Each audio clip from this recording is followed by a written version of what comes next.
Today I'm going to be going over Michael Chandler's recent interview with Bussin' with the Boys. It's uploaded like 2 days ago, I believe. Yeah, 2 days ago. And he's going to be going over Charles Oliveira fight and how he's fucking delusional. He's fucking crazy. He lost his marbles. Throw him in the psych ward room. No bullshit. So go check it out if you want to. The conversations are pretty interesting to read as well. I think they're better than the interview. They just keep pointing out what he did in the fight. These two dudes feeding Challenger's ego, LOL. That's exactly what they're doing. So let's get straight into it. Nonetheless, Michael Chandler reacts to Charles Oliveira fight.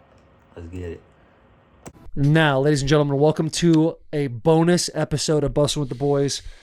Our boy Michael Chandler is sitting with us right now. Went to absolute war on Saturday night against Charles. All right. So, first of all, it wasn't a war. It was complete domination. One-sided domination from Charles Oliveira. Don't blow smoke up his ass. A great example for war would be Michael Chandler versus Justin Gaethje. Michael Chandler versus Dustin. Those are two pretty good examples of going to war. And this wasn't a war. He got dominated for pretty much the whole fight. So let's not fucking lie here. And also, Michael Chandler's lost in the fucking sauce. He's lost in the sauce, so I'm here to set him straight. You know, I hope he tunes into this video because he's living in a completely different world.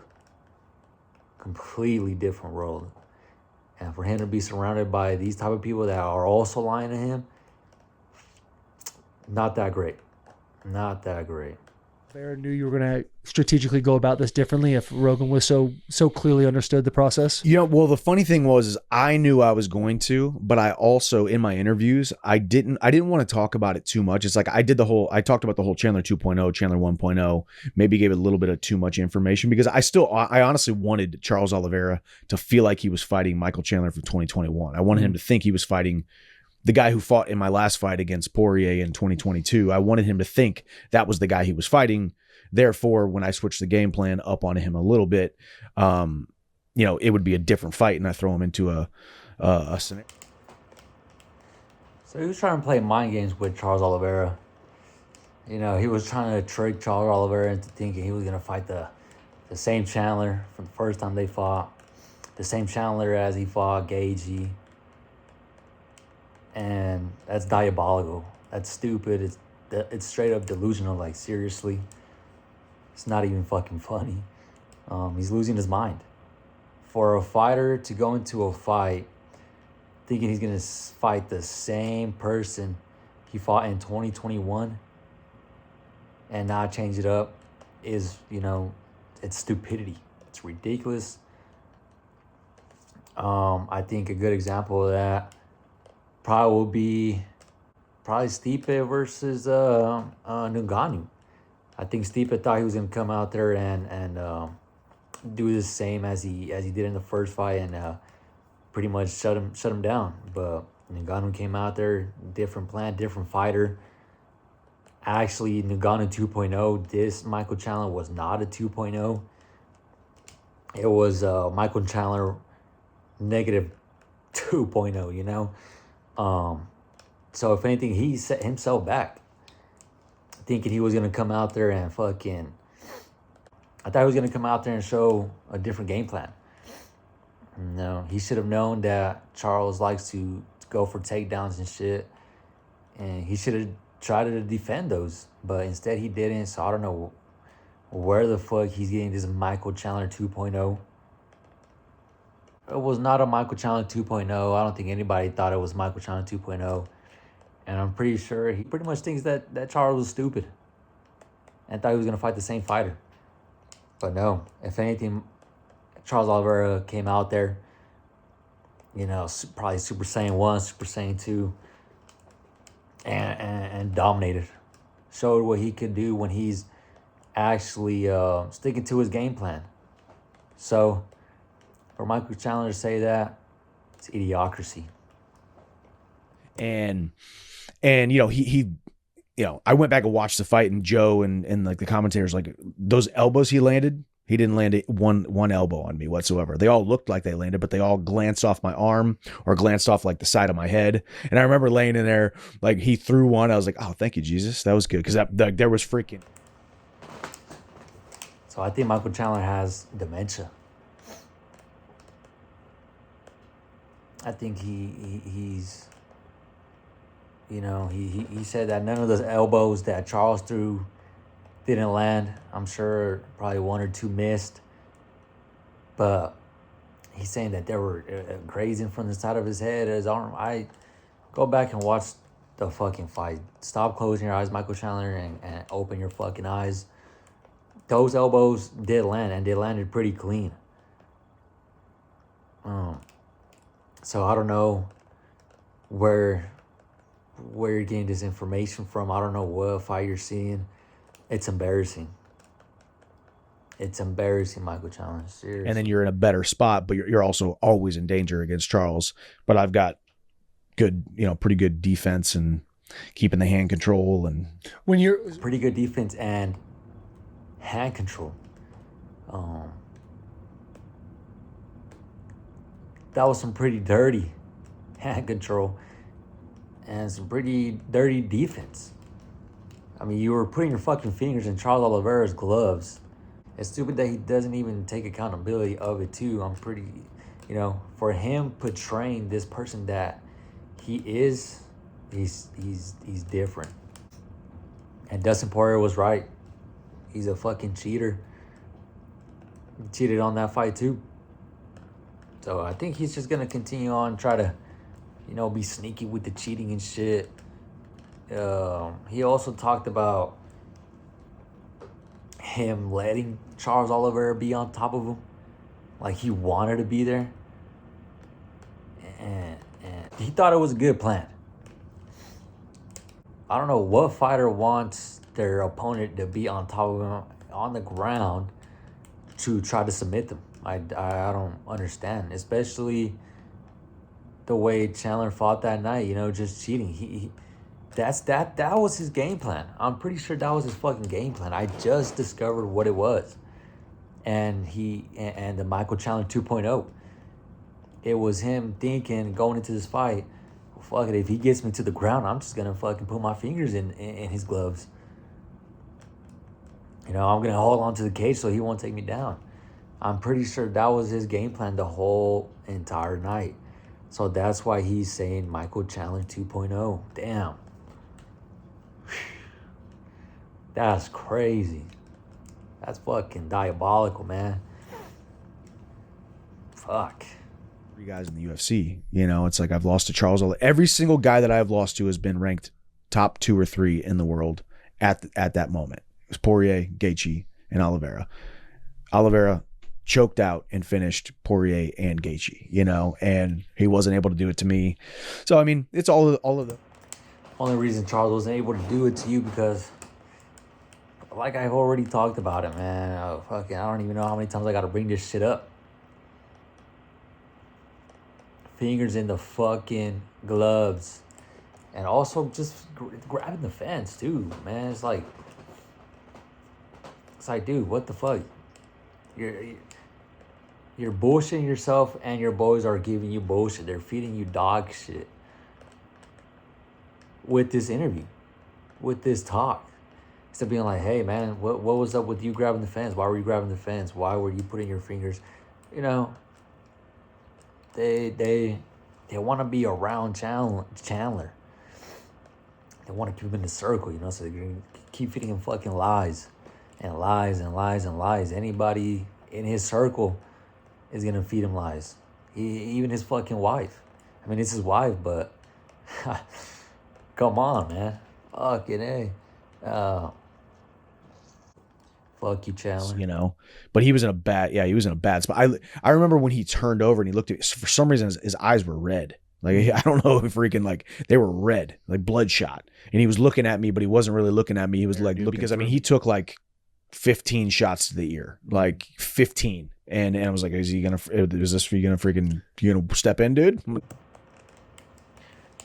The only reason why Charles Oliveira's eyes were fucking red, and this is just an assumption. All right, just an assumption. It's probably because you were hitting him in the back of the fucking head, dude. And for Chandler to think that he was landing some clean shots or some legal shots is, like I said, he's lost in the sauce at this point. He's even blowing smoke up his ass. He thinks those strikes were landing on the side of the head when they were completely not. Maybe like 2, 3, give him the benefit of the doubt, maybe even 4.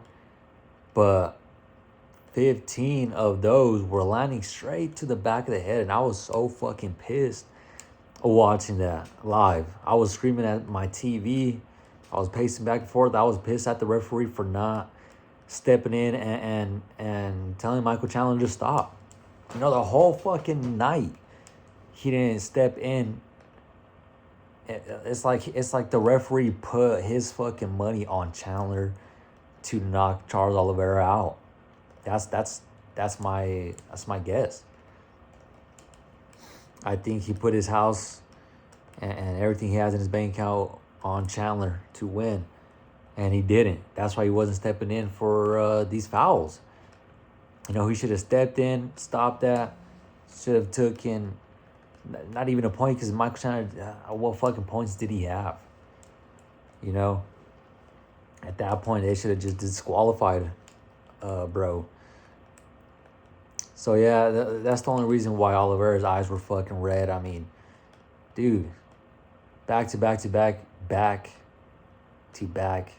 headshots, bang. You know what I mean? Them back shots were diabolical, dude. Poor Charles, seriously. He probably thought he was fucking in a car flipping or something. You know, driving off a fucking mountain, and his car started flipping and shit. That's probably where he thought he was.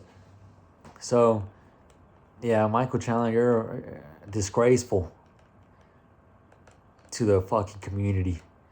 Seriously, take accountability, man. It was just fucked up of him to even do that. So, LA boys. Yeah, we'll go to LA. You know, so We'll dip in LA.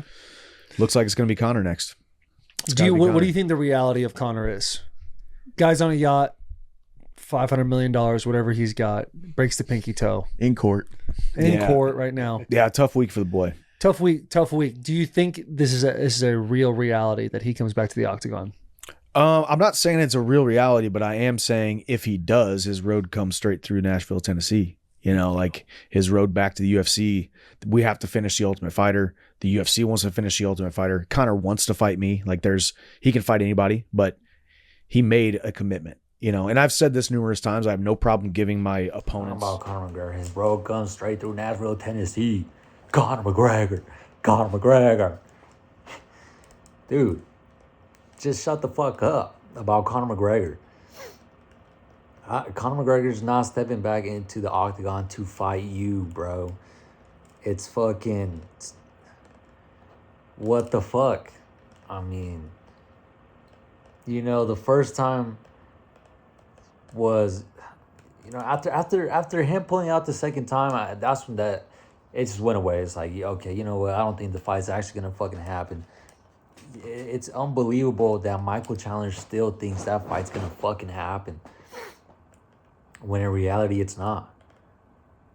But in his head, in his world, it's a reality that he is going to step in the octagon with Conor. It's... Man, I think at this point, he must love Conor McGregor more than he does to his wife. You know, he's always talking about him. I'm pretty sure he's daydreaming about that fucking fight. He goes to sleep thinking about Conor, wakes up thinking about Conor. He probably even has a poster of Conor McGregor at his house, in his gym, or whatever. He probably has a picture of him cut out on his punching bag as well. It's like, what the fuck are we doing, Chandler? Seriously, man. Yeah, fucking Conor's been blue balling this fella for the past 2 fucking years, yo. Oh my god, it's just hilarious at this point. You know, it's funny to see Michael Chandler still calling out Conor McGregor. He's it's like every day. I know it's not every day, but it's like, damn, bro. It's sad to see you at this state, thinking that you're still gonna fight him. You know, Dana White said he might come back at the end of 2025. I don't believe it. You know, Conor McGregor has shit going on, and he needs the house. He needs to fix his house, his home, as what Michael Chandler would say, to bring his candy ass back to the octagon.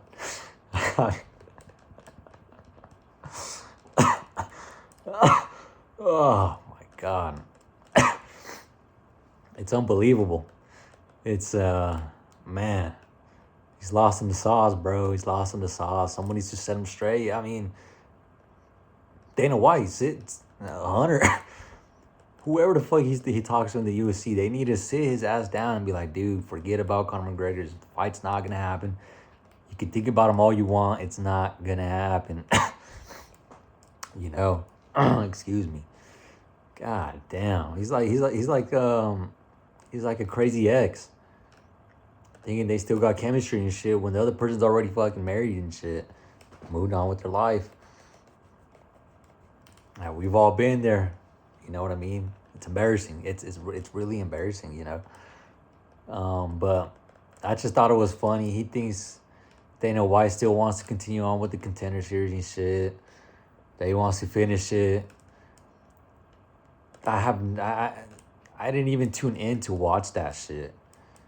I've only watched where Conor McGregor they're doing the face off, and Conor McGregor's like, you know, he's coked the fuck out, and he pushes Michael Chandler's face or his neck, you know, grabs his neck and pushes him and shit. That's the only thing I've ever watched from that fucking Contender Series. I don't know. I don't know who the fuck even watches that shit. I didn't watch it. My friends didn't watch it. I don't know who else watched it. I wasn't... At first, when I seen it, I was like... When they announced it, I was like, okay, shit, that might be cool, you know? But then... it was just... It was not it. It wasn't the vibe, you know? So, yeah. Pretty funny for Michael Chandler to still call him out. I think it's going to happen, and it's not. He's going to continue on wasting his time. He's probably going to fucking take another, you know, almost a year hiatus until Conor McGregor, until he's going to think about it to the end of the year of 2025.